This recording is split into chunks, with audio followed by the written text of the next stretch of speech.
Hallo, guten Morgen und herzlich willkommen zur Industry.forward EXPO. Und mein Name ist Christian Fischbach und an diesem vorletzten Tag der Expo darf ich begrüßen Dr. Anders Bilse-Beck. Hi Anders, pleasure having you here. Hello, and sorry, I just lost the connection.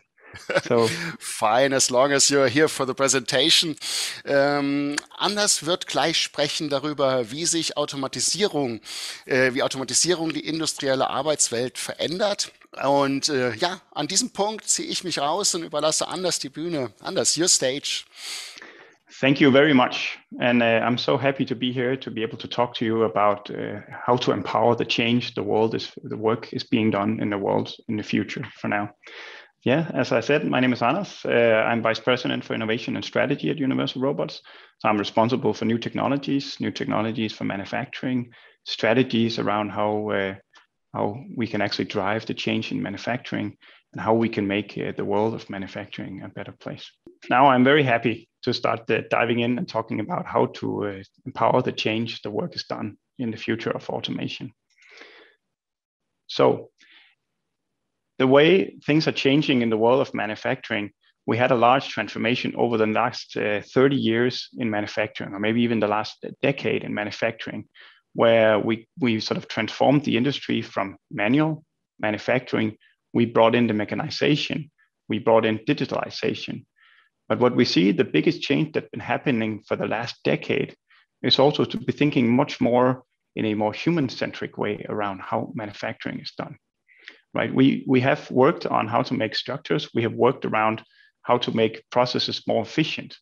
So what haven't been a huge part of the current transformation that we've seen in manufacturing is really how to make the humans a much more central part of the work that's being done.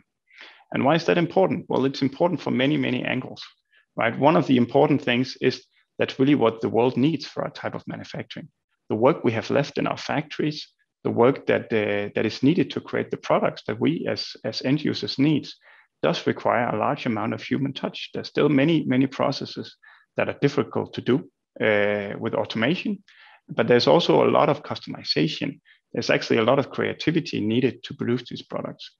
And one thing is, what do we need? The other thing is, how do we actually create factories in the future? How do we actually design factories that fits into the way that our workforce is transforming, the needs that humans have in the future, and also the need that our society has in the future. I think what COVID have taught us very, very much is that resilience is one of the most important things about a global manufacturing these days.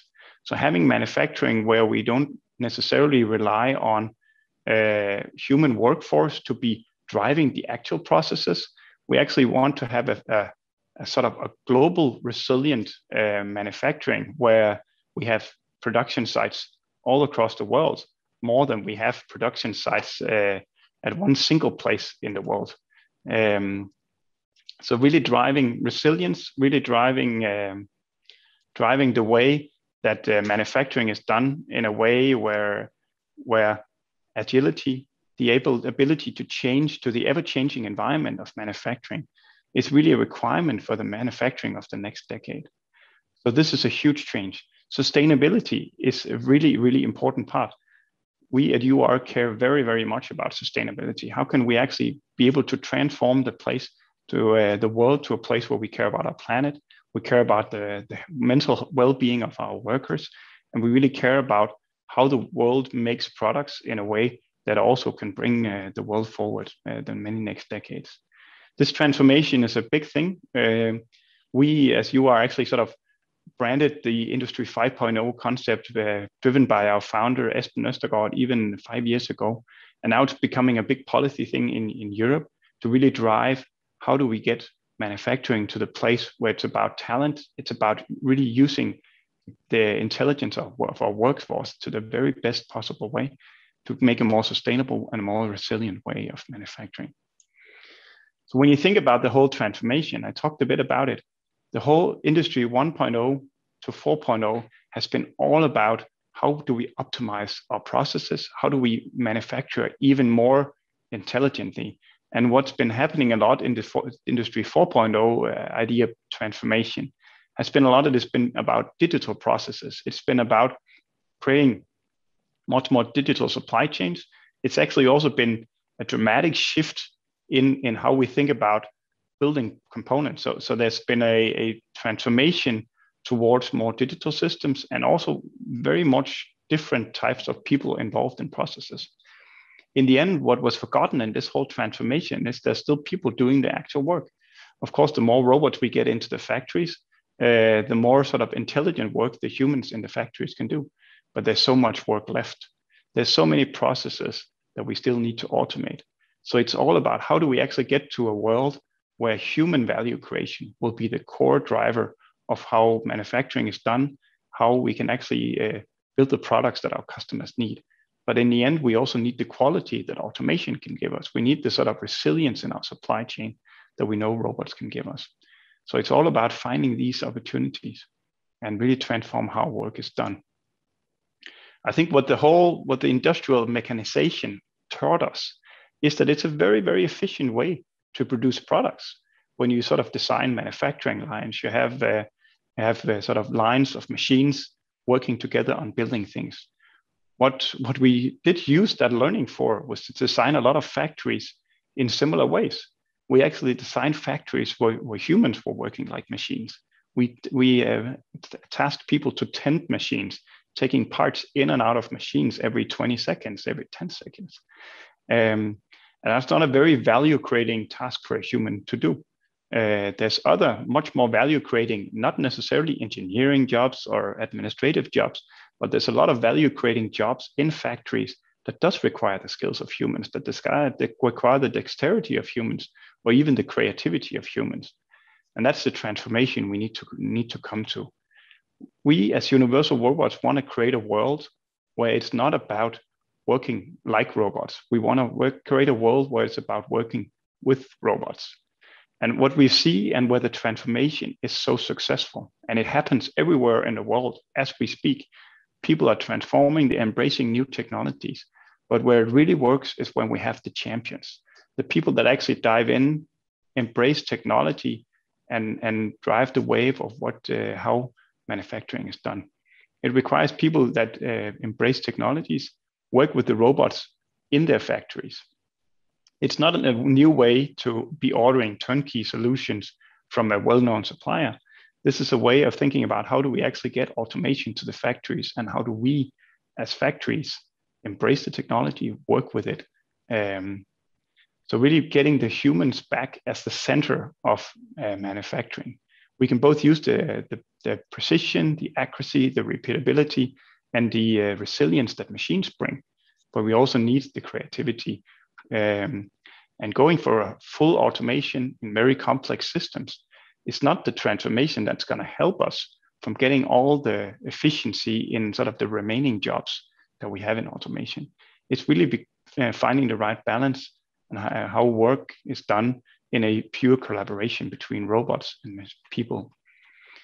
Because what we see is this whole transformation, it happens everywhere. We have here's a very, very good example on the slides about how the whole welding industry is transforming, where you have experienced employees, very, very skilled at how to do the welds in many situations the right way. Well, today we see a lot of those kind of jobs being supported by robots. You still need the operators, you still need the people to program, because if you're only welding a lot of 500 pieces or 200 pieces, then you sort of almost ready to start programming the next batch as the welding of the first batch starts. But nevertheless, you can actually have a much more efficient, a much more consistent way of producing quality, much more resilient way of producing components, and at the same time, really educate the experienced employees to robot champions, the people that drive the whole manufacturing process. There's a lot of EU research going on right now on that really highlights the benefits of employee well-being and mental health by actually adding in automation. So it is a huge change and a transformation in how we should approach automation in general. What we've learned over the last years, and at UR we do a lot of market research, we do a lot of analysis of how does the market work and how can we actually sort of bring this change to the market. But what we have learned is that in the end, our largest competitor at all. It's not really the existing automation industry. It's actually that there's no automation at all. We count that there's more than 10 million automatable jobs in the world. And that's probably not even all. That's what we can do with the technology of today. And the technology is moving very quickly. So the question is not more about how do we get and automate a few more jobs. It's all about how do we really get robots at scale to the jobs that today is not automated. And that's about a lot of things. It's about education. It's about really finding much more efficient ways to deploy, to work with robots. It's all about making sure that we don't over-engineer, that we actually make lean, well-functioning robot solutions to the problems, and that we actually work with the robots to get them on factories, to get them into the solutions. So we know that there's a lot of jobs. We know that there's more than 10 million jobs. And maybe the world has just sold 120,000 cobots all over to the world. So there's many, many more tasks to be automated.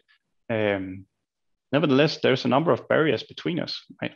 It needs to be easier, it needs to be more scalable, and we also need to work with you as the manufacturers and technology providers to really bring this transformation all the way to the market. Yeah. At UR, we're very, very conscious about this transformation. We brought really the collaborative robot to the market and really grow it as an industry. And now it's a big industry. There's a number of players on the field, but we don't want to stop there. We really want to continuously be redefining how automation is done, how manufacturing is changed, and how we can really get to a completely new world of manufacturing. It's all about really having the spirit of a startup. It's really bringing these changes, really challenging how status quo is done, right? We believe that we've built the most passionate, the most intuitive, and the strongest automation community in the world. We innovate together, and that's a very, very powerful thing because we need an ecosystem. We need all the partners to help on this journey towards solving all the difficult problems of automation, right? It's about figuring out how do we get automation to become services? How do we get solve all the technical challenges that are the barriers for getting robots to the market? And how do we do it together so we can create a completely new industry about how to do things? So for us, it's all about having the strength that we have today as a global company, but it's still retaining the spirit of a startup, that we actually challenge how things are done, how the whole market works, and drive the change. At UR, we are doing it in many, many different ways. We're very conscious about sort of incubating new ideas for the future. We really focus on creating a high quality product, working closely together with our partners, but also working very, very intensively around breaking down the barriers that automation and working very closely with our customers to solve those big problems that we still see out there. Because it is all about sort of tearing down one wall at a time and getting a much more straight path to automation. I have a very good example because at UR we launched what we call UR Labs, and we use UR Labs as an driver for really working with new ideas very closely together with our customers, very, very sort of deliberately on trying to solve some of the hardest problems in automation, but also in a way where we really get the voices of our customers and the voices of our partners into it. Because the most important thing is that it's not about just building new products and hoping the world likes it. It's all about having great ideas about how we can change the world, but also validate that it actually does solve the real problems, that it actually sort of makes the world different for the people that use the technology.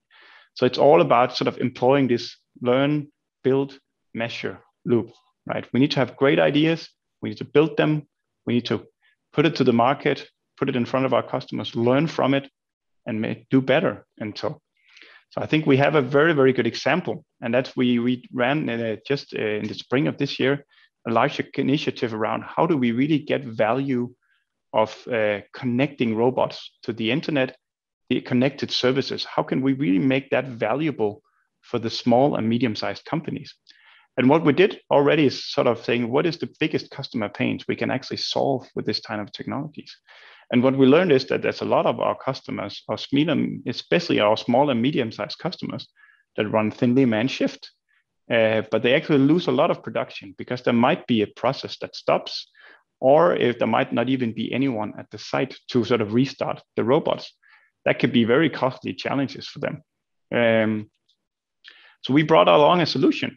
We actually developed a connectivity solution that gave the opportunity to do simple remote monitoring, send notifications to workers on the factories. If there's actually a stop, they can quickly come and tend to the machines, get them back up running, and even log in remotely if they're actually at home during the weekends and want to restart a process, get the robot back to a safe state instead of sort of having to lose a lot of production. And of course, there's many other things you could do with connected robots, but this is a big pain point for our customers. And over a process of 3 months, we learned the problems, we built prototypes, we measured if it worked. Already after 3 months, we had a system running with 15 of our best customers trying to solve problems. Now we're launching a beta program for 200 customers, and we're probably going to launch the full package in the spring of next year that will enable our customers to really solve problems in a good way.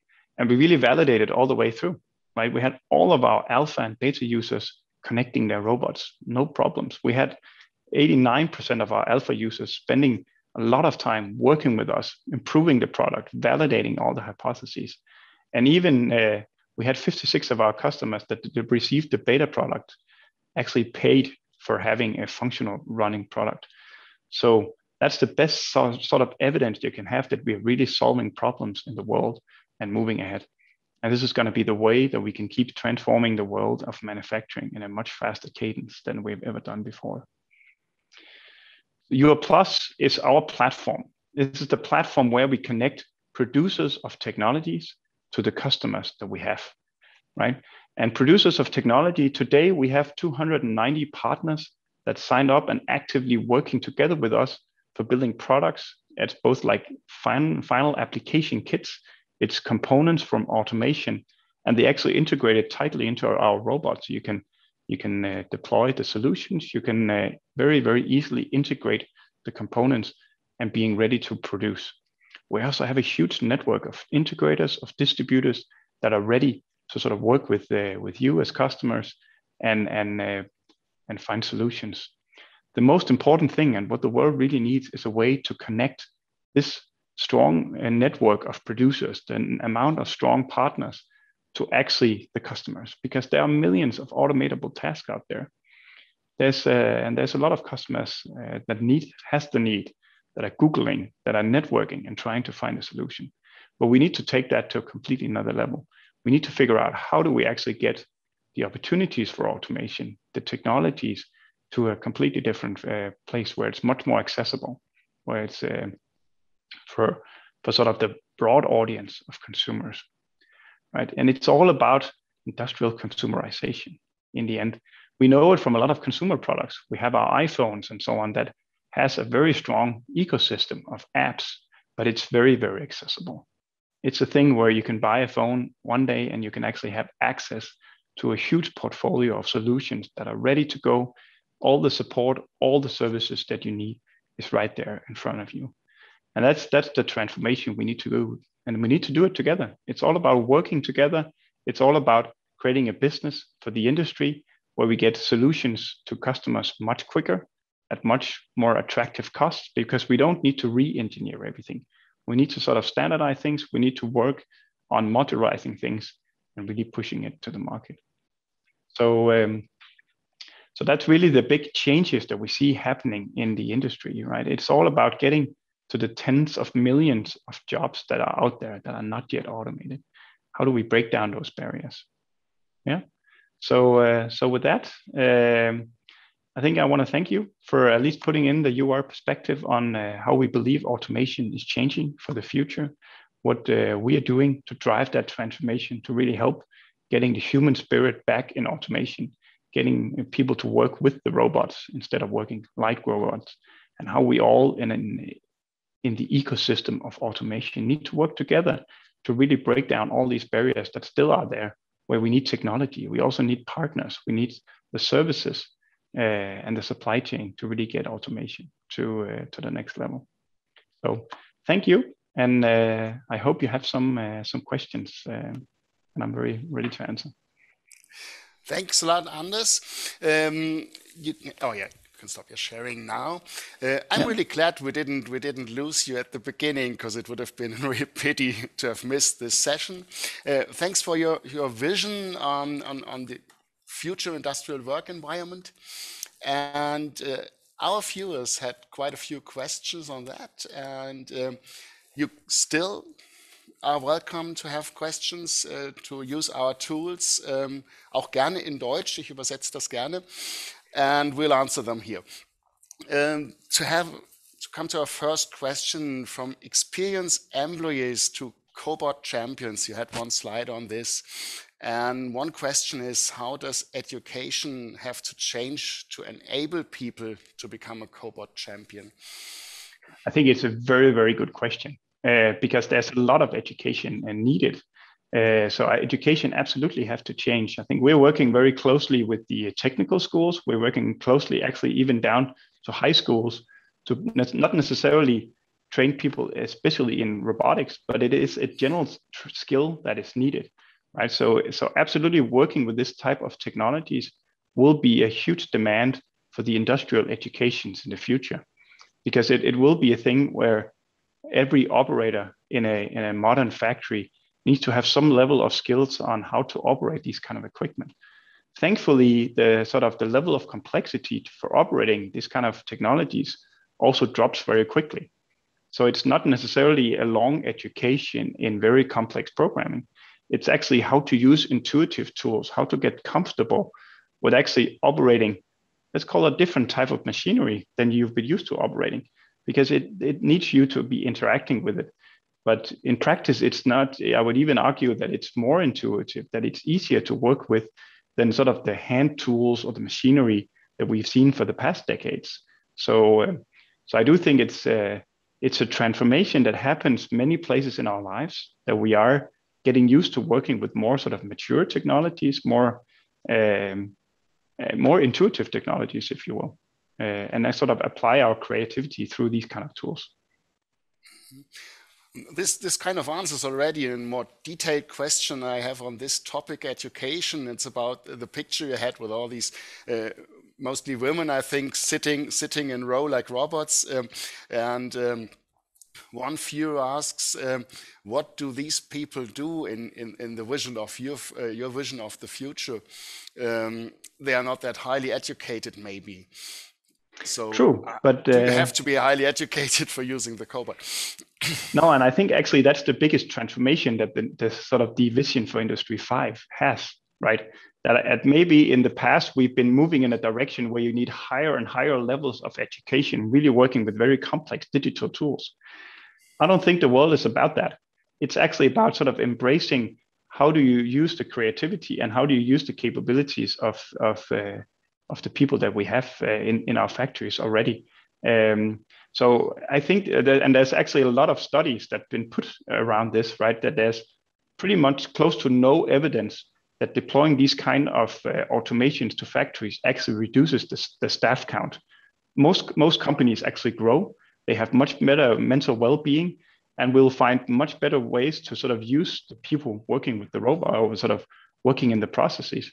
Because although we have skilled labor force in Europe and everywhere else in the world, things that humans are not really great at is actually sort of maintaining these very repetitive tasks. You need to go to the toilet, you need to have lunch. There's many challenges in that, where the robots can actually sort of keep the processes going, keep the accuracy exactly the same all the time. While there's still a lot of sort of other tasks for humans to do, prepare processes for the robot, take work pieces away. There's still a lot of things that doesn't necessarily need a 100% automation. And that's probably also what we have to get used to. It's a balance. How do we collaborate with the robots, and what is the right things for humans? What is the right things for the robots to do? So could one say in the past or at the moment, people have to be higher, or workers have to be higher and higher educated to adapt to more complex equipment and machinery. And in your vision of the future, this machinery will adapt to humans, so they don't have to be, maybe they have to be educated, but not to adapt to the machine. You're completely right. You're completely right. And I think we see a lot of that transformation happening already, right? I mean, as a good example in the welding industry, it's just a better tool. It is the same welders, it's the same skills, but they actually sort of deploy all their skills, all their knowledge about the process. They deploy it through other tools, and they get sort of the same quality as they could do when they really try to do it well. They can get that in a repetitive way without having all the hard work and the dirty work that they get normally by standing and actually doing the weld seams. Another question is, aren't you talking about a small, whenever maybe growing part of the industry with individual products? And what is about classical mass production? I think I am. And of course, there are great solutions to classical mass production, right? And I don't necessarily think this is the answer to super high volume production. The interesting thing is what we see is if you go to any mass production site, there's still people all the way around the big mainline machines doing all of these ancillary tasks. So there's actually still a lot of people supporting these processes. So there's, and I think that was back to my point during the presentation, right? That the competition here is actually not mass production. The competition is all the processes that we have in the industry today that is not yet automated. And there are way more of those than we actually have automated processes in the world. I think we count in Europe around 25% of all processes in industry is automated. So we still have 75% left that we can actually do something about, that we can start driving a transformation. So the market is huge, but there's room for all types of solutions here. Okay, thanks a lot. One last question to more concrete on UR Labs. How do we get in touch to you to start like a co-creation process with you? Oh, that's a very great question. So I'm very welcome. I mean, you're very welcome to contact me to discuss this. I mean, we have many different ways to collaborate, both sort of on UR Labs. We're very keen on really experimenting with how can we break down the barriers? How can we make the offerings that we have as UR as a company even better? As I said, we also have our UR Plus partner program, which is really sort of tailor-made to work closely with people with great ideas, great inspiration, that actually have these sort of brilliant ideas of what it takes to get automation to the factories. That's an awesome program to work with that. We have 290 already. We have people working full time on these sort of co-creation processes, where we'll bring in all the innovation, all the inspiration that we have, and actually build products together and also get them to actual customers. We can really help and drive that. Robotics these days have so much technology that's been made but never made it to customers. So I think we owe it to the world to really get all this innovation to actually make a difference in the world. And one easy contact point would be if you just scroll down, there's a link, email to Universal Robots, and you can get in touch to Anders. Yes. Thank you very much, Anders, for answering our questions. Thank you for your vision for Universal Robots' vision on the working future in industrial environments.